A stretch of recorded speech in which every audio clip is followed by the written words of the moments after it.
Our first performer was in a spelling bee in the first grade. The teacher gave her the word try to spell. And she said, I don't try, I do, D-O. And she lost, as she deserved. Please welcome to the stage, Melissa.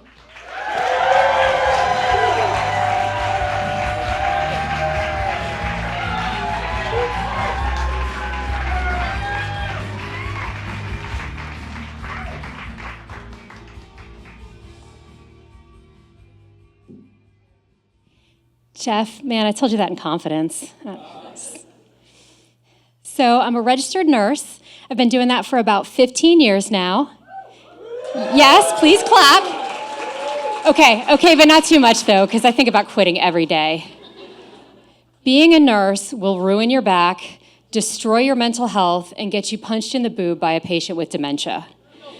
Some days I feel like I'm putting a lot of good into the world, and some days I feel like it's slowly draining my life force.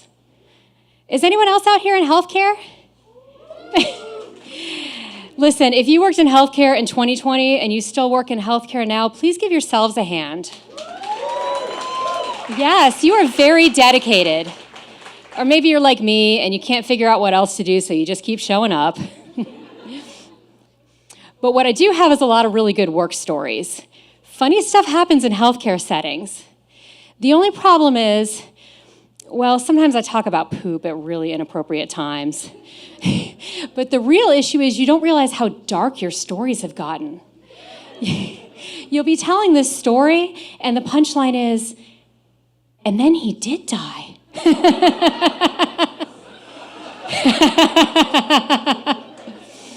You know you cross the line when your healthcare friends are laughing and everyone else is looking kind of horrified.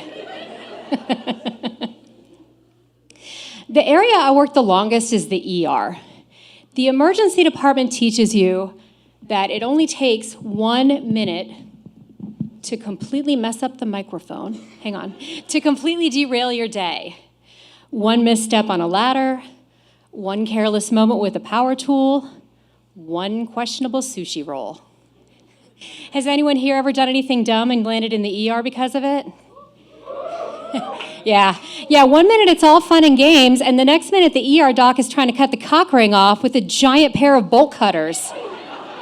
Guys, we don't have a designated set of medical bolt cutters. We just have to borrow them from the janitor. So please, before you do anything, just think about how you'll explain it to the ER nurse who has to pretend to believe you when you say you sat on that D battery and that's how it got there.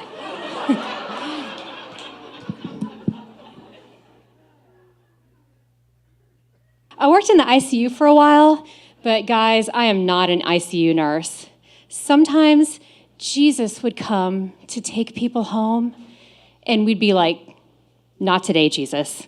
And we'd go get the crash cart. Sometimes the patient would survive, but eventually Jesus always gets his man. And then he did die.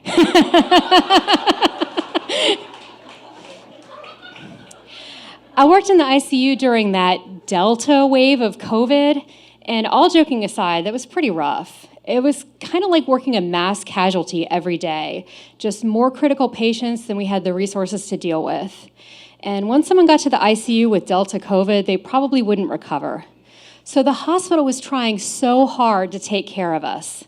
First, they put up a big banner outside our unit that said, "Healthcare heroes work here." It was effective. Then they started sending us treats a few times a week. So it'd be like, "Hey, I know you got to take your patient to the morgue, but when you get back, there's a big plate of don't quit your job cookies in the break room." I've been a nurse a long time, so I can go straight from the morgue to a plate of cookies. And drowning your feelings with sugar is a super healthy way to cope. Actually, I find the concept of healthcare heroes to be a bit triggering. Like this past year for Nurses Week, our hospital had a dress like the superhero you are theme costume day. What the hell kind of superhero do they think I am? Super enema woman? The incredible expanding bladder? Am I become death, destroyer of worlds? Listen, I am a regular human person, and I would like my employer to give me a regular human-sized workload. yeah. I feel like this only happens in healthcare and maybe teaching. Like, do corporations ever tell accountants they're superheroes to make up for terrible working conditions? Do automotive factory workers get a superhero-themed dress-up day? Do the garbage men get a sanitation heroes work here banner? No, they do not. Knock it off, hospitals. I listened to a lot of 90s alt rock. That's because that's when I went to high school back in the mid to late 90s. Yeah. Oh, thanks, guys. You know, I think the kids are calling it the late 1900s now. Yeah. Hurtful, but accurate. Anyway, I think we all got a little stuck in the music from our high school years. The hallmark of alt rock from the 90s is that no problems get solved. You know, like music from this century is like, you are a firework, I am titanium, what does the fox say? Music from my youth is like, don't go chasing waterfalls. Runaway train never coming back. I'm a loser, baby, so why don't you kill me? Just no problem solving at all. Just live with it, complain about it, and smash some guitars. But you know, I don't think we Gen X kids ever really expected to change the world. Like when I was in college, my friend Molly was a business major, and if anyone asked her what she was going to do when she graduated, she'd say, work at a business, duh. Or like how Cosmo was always giving us tips on how to get our best summer body. These days, Teen Vogue is giving girls the tools to overthrow the patriarchy. Come on. But it's okay. We were too weak from our healthy diet of special case cereal for 2 meals today to really make any kind of difference anyway. We did invent casual Fridays. That was our contribution to the work world, because we had to have somewhere to wear all that flannel. But, you know, I'm glad there's a younger generation out there whose music is telling them that things can change and they can get better. I wish them luck. As for me, I'm just gonna stick to the rivers and the lakes that I'm used to. And I guess that's why I'm still a nurse, even though I think about quitting every day. Wait. Yoga. Anyone else into yoga? I joined this local yoga studio, and I love it, but it's a bit different from yoga classes I've taken before, like at a gym. Like when you go to yoga at the gym, it's like, we're gonna hold this pose, it's gonna really work our core. When you go to yoga at a for real yoga studio, it's like, let's take a moment to sink into our root, like the roots of a great redwood tree, and reach our head up to the sky, like the leaves reaching for the sun. It makes me a little self-conscious. I'm trying to be in the moment, but I'm also kind of like, because I'm such a teacher's pet, you guys. Like when Annika comes around to make corrections and I hear her walk by me without stopping, I'm like, yeah, I'm kicking this yoga class's ass.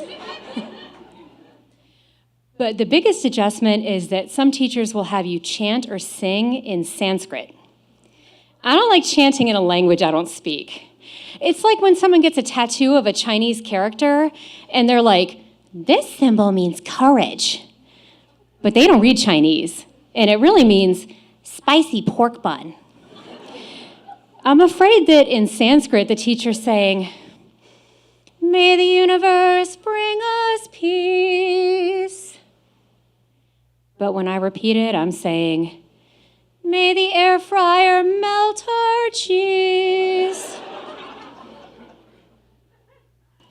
But the yoga's been really beneficial for me. At the very least, it helps with those everyday aches and pains. And sometimes I feel like I go really deep and find a sense of stillness and peace. Other days, I spend the whole class trying to hold in a really big fart, like, namaste. So, you guys, this is my first stand-up show, and I heard that at comedy, it's good if you kill. So I guess you did die.